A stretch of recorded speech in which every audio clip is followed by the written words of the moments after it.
Hello my beautiful soul family, मैं हूँ आरती शिव शक्ति 111 इस चैनल से। तो आज हम बात करेंगे कि ट्विन फ्लेम पार्टनर से मिलने के बाद हमें किसी और के साथ प्यार क्यों नहीं होता है। वो इंटेंस, वो फीलिंग हमें किसी और के साथ क्यों महसूस नहीं होती है। ऐसा क्या है जो कि हमें किसी और से लगाव नहीं होने देता है। तो इसके बारे में हम डिटेल में चर्चा करेंगे। तो जैसे कि ट्विन फ्लेम जर्नी अलग अलग होती है हर एक इंसान की। कोई शादी के बाद हमारे ट्विन फ्लेम पार्टनर से मिलता है, कोई शादी से पहले अपने काउंटर पार्ट के साथ रहता है और किसी और के साथ मैरिज करता है, कोई पर्सन सिंगल ही रहता है और किसी और का होना ही नहीं चाहता है। तो हर एक की सिचुएशन अलग होती है, लेकिन चाहे जो हो जाए हमें वही पर्सन के साथ कनेक्शन फील होता है और बहुत स्ट्रॉन्ग कनेक्शन। ऐसा क्यों? तो हमारे काउंटर पार्ट से जब हम बिछड़ते हैं तब हमें ऐसा महसूस होता है कि कोई कीमती चीज़ हमसे छूट चुकी है, कोई हमारी अपनी चीज़ हमसे गुम हो चुकी है। एक इनकम्प्लीट सा, एक अधूरापन हमेशा लगा रहता है और एक स्ट्रॉन्ग कनेक्शन फील होता है। चाहे वो पर्सन हमारे साथ कितना भी गलत व्यवहार करे, कितना भी हमें ट्रिगर दे, फिर भी वही इंसान हमें याद आता है, क्योंकि वो हमारे सोल का ही एक पार्ट है और उस इंसान से हमें ट्रिगर दिया जाता है यूनिवर्स से, डिवाइन से, ताकि हम अवेकन हो जाएं, हमें सारी चीज़ें पता चल जाए, हमें पता चले कि ट्विन फ्लेम जर्नी होती है। इसमें हमें मोक्ष का रास्ता खुद ढूंढना होता है, हमारा रास्ता बनाना होता है, हमें इनर वर्क करना होता है। इसीलिए वही पर्सन हमें ट्रिगर देता है और फिर भी वही हमें याद आता है और ना चाहते हुए भी बार बार वही नाम हमारे मन मस्तिष्क में घूमता रहता है। ये होता है मैग्नेटिक पुल। एक ही सोल के दो पार्ट्स ना चाहते हुए भी एक दूसरे को अट्रैक्ट करते हैं। इसीलिए हमें किसी और के साथ वो कनेक्शन फील नहीं होता है, क्योंकि ये इंसान हमारे दिल से, दिमाग से जाता ही नहीं है कि कोई दूसरा हमारे दिल में घर कर सके। ये सबसे बड़ा रीज़न है कि वही इंसान, हमारे सोल का जो काउंटर पार्ट है, वही हमें अट्रैक्ट करता है, जो कि दूसरा इंसान नहीं कर पाता है। सोलमेट कनेक्शन में भी इतना इंटेंस लेवल का खिंचाव नहीं होता है। तो ये है रीज़न नंबर 1 कि सोल के ही दो पार्ट्स हैं जो कि एक दूसरे को खींचते हैं। और जब आप किसी और के साथ शादी करते हैं, किसी और के साथ संबंध बनाते हैं, तो अपने काउंटर पार्ट को पता चल जाता है कि मेरा बेटर हाफ किसी और के साथ है, तो वो अपने आप जो है कनेक्शन बनाता है, याद करता है। तो हमें यहाँ पे फील हो जाता है और फिर से हम किसी और के साथ वो कनेक्शन नहीं बिल्ड कर पाते हैं। फॉर एग्ज़ाम्पल, आपने अपने ट्विन फ्लेम पार्टनर को छोड़ दिया है और आप किसी और को डेट कर रहे हैं। आपका ट्विन फ्लेम पार्टनर किसी और से मैरिड है और यहाँ पे आप किसी और को डेट कर रहे हैं और आप इंटीमेसी के लिए रेडी भी है किसी और के साथ। तो अपने काउंटर पार्ट को पता चल जाता है वहाँ पे कि आप किसी और के साथ हैं। उन्हें बेचैनी सी होगी, उन्हें ऐसा लगेगा कि कुछ तो मिसिंग है, कुछ चीज़ें अच्छी नहीं हो रही है, उनका अपसेट मूड होगा और वही चीज़ आप यहाँ पे मिरर करोगे।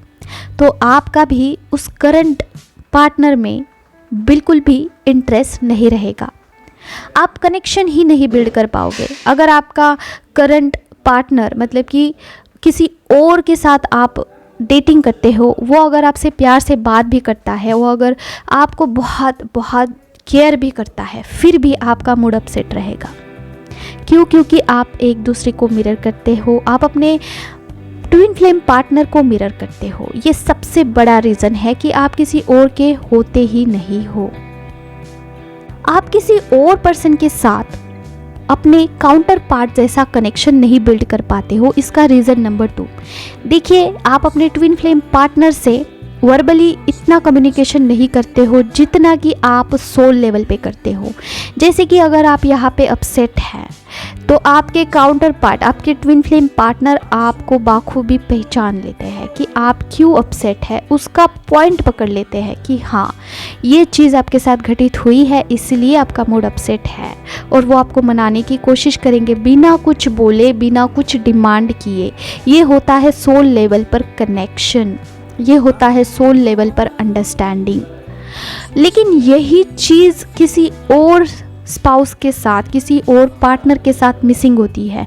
देखिए जो लोग 3D वर्ड से ऑपरेट करते हैं, जो मटेरियलिस्टिक होते हैं, वो कैसे कम्युनिकेशन करते हैं? वो एक तो बोल के कम्युनिकेशन करते हैं, नहीं तो बॉडी लैंग्वेज से उनको पता चल जाता है कि आपको क्या बोलना है। लेकिन जो ट्विन फ्लेम पार्टनर्स होते हैं वो एक दूसरे को इतना अंडरस्टैंड करते हैं कि बिना कुछ बोले वो एक दूसरे को समझ पाते हैं। तो ये डिफरेंस होता है कि हम किसी और के साथ सोल लेवल पे कनेक्शन नहीं बिल्ड कर पाते हैं, भले ही वो सोलमेट पार्टनर क्यों ना हो, ठीक है? क्योंकि सोलमेट पार्टनर भी इतना इंटेंस लेवल पर आपको अंडरस्टैंड नहीं करेगा जितना कि ट्विन फ्लेम पार्टनर करेगा, क्योंकि वो अपने ही सोल का काउंटर पार्ट है। आपका जो थिंकिंग पैटर्न है वही सेम थिंकिंग पैटर्न अपने काउंटर पार्ट का होता है। जो आपका वीकनेस है वही वीकनेस आपके ट्विन फ्लेम पार्टनर का होगा। तो जिस चीज़ से आपको ट्रिगर होता है वो चीज़ का अंदाज़ा उनको हो जाता है। तो यही चीज़ किसी और के लिए मिसिंग होती है, क्योंकि वो पर्सन बिल्कुल भी सेपरेट है, समझ रहे हो? उनका थिंकिंग लेवल बिल्कुल अलग है, और यहीं पे आप मिसकनेक्शन फील करते हो। आपको ऐसा लगता है कि इन दोनों में कितना ड्रास्टिक चेंज है, जहाँ पे मेरा ट्विन फ्लेम पार्टनर मुझसे इतना लगाव करता है, मुझसे इतना अंडरस्टैंडिंग करके लेता है, लेकिन यहीं पे मेरा ये जो स्पाउस है, ये जो करंट मेरा पार्टनर है, वो बिल्कुल भी मेरे इमोशन को समझता नहीं है। तो हम डिस्कनेक्टेड फील करते हैं, और यहाँ पे हम एक दूसरे को कंपेयर करते हैं। तो ये सबसे बड़ा रीज़न है कि आप किसी और के नहीं होते हो। इसलिए आप अपने काउंटर पार्ट को बहुत मिस करते हैं, क्योंकि आप इमोशन से कनेक्टेड हैं, प्रैक्टिकल चीज़ों से बिल्कुल भी नहीं। इस 3D वर्ल्ड में सारे लोग जो है वो आपको प्रैक्टिकली बात करेंगे, जैसे कि आपसे कुछ फ़ायदा है, जैसे कि आपसे उनको कुछ मिलना है, तो वो आपसे बहुत अच्छे से बात करेंगे।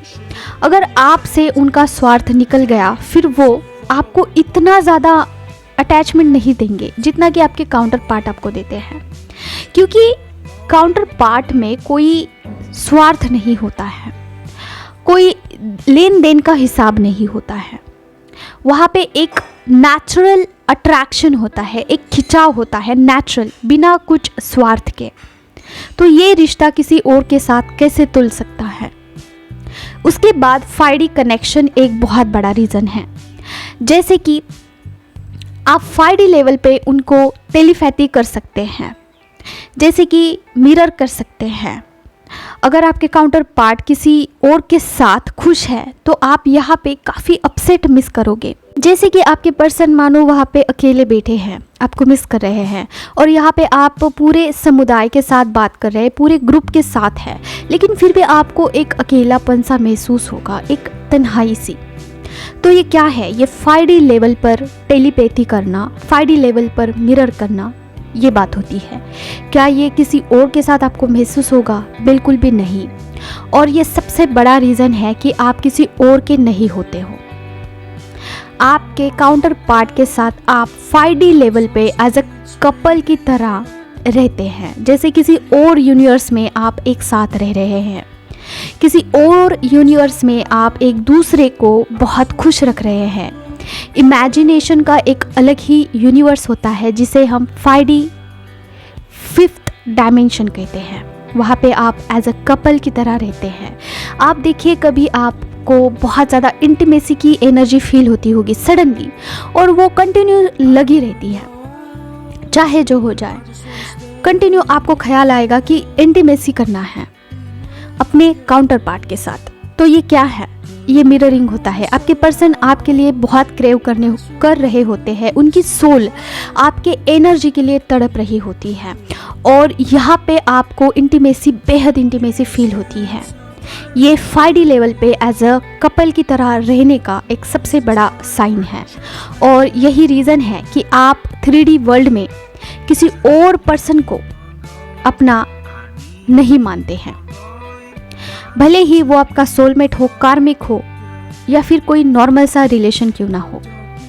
तो अगर आप भी इस जाल में फंसे हैं, आपको भी ऐसा लगता है कि आप 3D वर्ल्ड में किसी और के साथ रहते हैं और 5D लेवल पे मतलब कि अपने इमेजिनेशन में आप किसी और के साथ बहुत ज़्यादा खुश हैं, तो ये दोहरी ज़िंदगी में आप जी रहे हैं। और कई बार हमें ये लगता है कि हमारे काउंटर पार्ट को हम भूल जाएं, हमारे ट्विन फ्लेम पार्टनर को हम याद ही ना करें, क्योंकि हम उनसे पीछा भी नहीं छुड़वा सकते हैं और ना ही उनसे हम कनेक्शन बिल्ड कर सकते हैं, उनसे मिल भी नहीं सकते हैं और इसके बावजूद हम मिस बहुत करते हैं। तो हमें लगता है कि इस चीज़ों से बाहर निकले, लेकिन डिवाइन हमें ये बिल्कुल अलाउड नहीं करता है।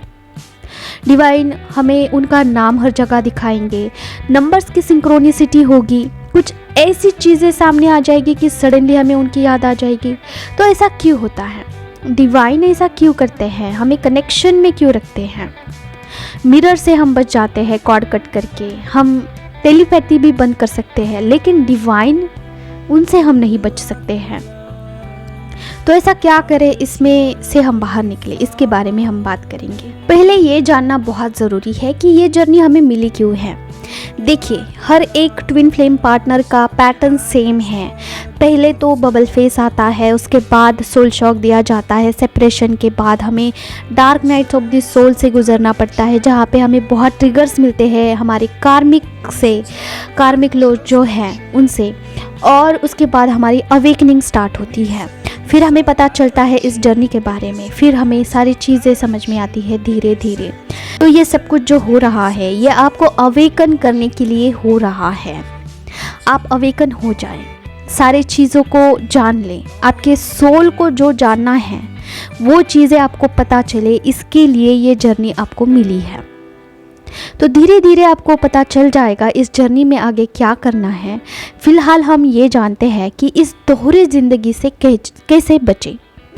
तो देखिए, अगर आप ऑलरेडी किसी पर्सन के साथ, किसी स्पाउस के साथ हैं और जहाँ पे आपको बिल्कुल कनेक्शन फील नहीं होता है, तो मेरी सलाह ये है कि आप उस रिलेशन से बाहर आ जाए। अगर आप अनमैरिड हैं, अगर आप किसी और से मैरिज नहीं करना चाहते हैं और आपके काउंटर पार्ट भी किसी और से मैरिड नहीं है, तो आप ट्राई करें कि उसी पर्सन के साथ जो है रिश्ता बनाना, जो आपके काउंटर पार्ट है। आप पहले खुद सेल्फ अवेकनिंग करें, उसके बाद अपने पर्सन के लिए इनर वर्क करें और उन्हीं के साथ जो है मैरिज करें। काफ़ी हद तक चांस है।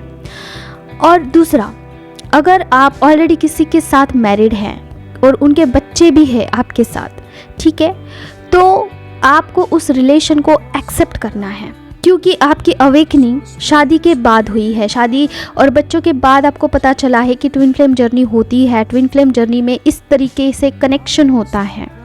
आपका अवेकनिंग तब हुआ है जब आपकी शादी हुई है। इट्स मीन्स कि डिवाइन यही चाहते हैं, आपके सोल कॉन्ट्रैक्ट में यही लिखा हुआ है कि आप किसी और से मैरिज करें। क्यों? क्योंकि आपका कर्मा अभी भी पेंडिंग है किसी और के साथ, ठीक है।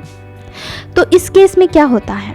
5D यूनियन होता है, हार्मोनस यूनियन होता है, डिवाइन के साथ यूनियन होता है, कर्मा हमारा यूनियन होता है, कर्मा का भी एक यूनियन है। देखिए, एक पाप का घड़ा है, एक पुण्य का घड़ा है, दोनों घड़ा आपस में जो है जब यूनियन होता है तब सारे बैड कर्मास रिलीज़ हो जाते हैं और पुण्य का घड़ा भरता जाता है और तब जाके चीज़ें आपके लाइफ में अच्छी होना स्टार्ट होता है। तो कर्मा का भी यूनियन होता है। तो अगर शादी के बाद आपको पता चल रहा है इस जर्नी के बारे में, तो सारे चीज़ों का आपको यूनियन करना है। डिवाइन के साथ भी यूनियन होता है, ठीक है। जो चीज़ें असलियत में मेरे साथ घटित हुई है वही मैं आपको बता रही हूँ। यूनियन हर एक चीज़ के साथ करना है। अगर आपका कर्मा क्लियर हो जाता है तो कार्मिक लोग भी आपके साथ सोलमेट जैसा बर्ताव करेंगे। समझ रहे हो? अभी बात करते हैं, अगर आपके पर्सन मैरिड है और आप सिंगल है तो क्या करना है। तो आपको भी किसी और के साथ मैरिड होना चाहिए। ठीक है, आखिरकार मैं आपको सलाह दे रही हूँ, क्या करना है क्या नहीं करना है आपकी पर्सनल चॉइस है। ठीक है, सारी चीज़ों को आपको एक्सेप्ट करना है और आगे बढ़ना है। आखिरकार ये जर्नी जो मिली है ये किसी रोमांस के लिए नहीं मिली है, ये जर्नी आपको बिल्कुल इंजॉयमेंट के लिए नहीं मिली है, ये जर्नी आपको मिली है मोक्ष की प्राप्ति करने के लिए और खुद में इनर वर्क करने के लिए। ठीक है, अगर आप अपने काउंटर पार्ट के साथ रहना चाहते हो तो लाइफ टाइम रनर चेजर के फेज में आप अटक सकते हो एज अ डिस्ट्रॉयटेड फॉर्म में। ठीक है, और डिस्ट्रॉयटेड फॉर्म में आप पूरी लाइफ काट सकते हो। तो इट्स बेटर कि आप सारी चीज़ों को एक्सेप्ट करें और अपने आप में खुद को फील करें, खुद में जो कमी है वो एक्सेप्ट करके उसे भरें और एज अ डिवाइन फेमिनाइन के फॉर्म में आए, एज अ डिवाइन मस्क्यूलाइन के फॉर्म में आए और अपना सोल पर्पस ढूंढे। आई होप कि आपको क्लियरेंस आ चुकी है। मिलते हैं किसी और वीडियो में। Till then take care of yourself. ओम क्रीम काल का नमः।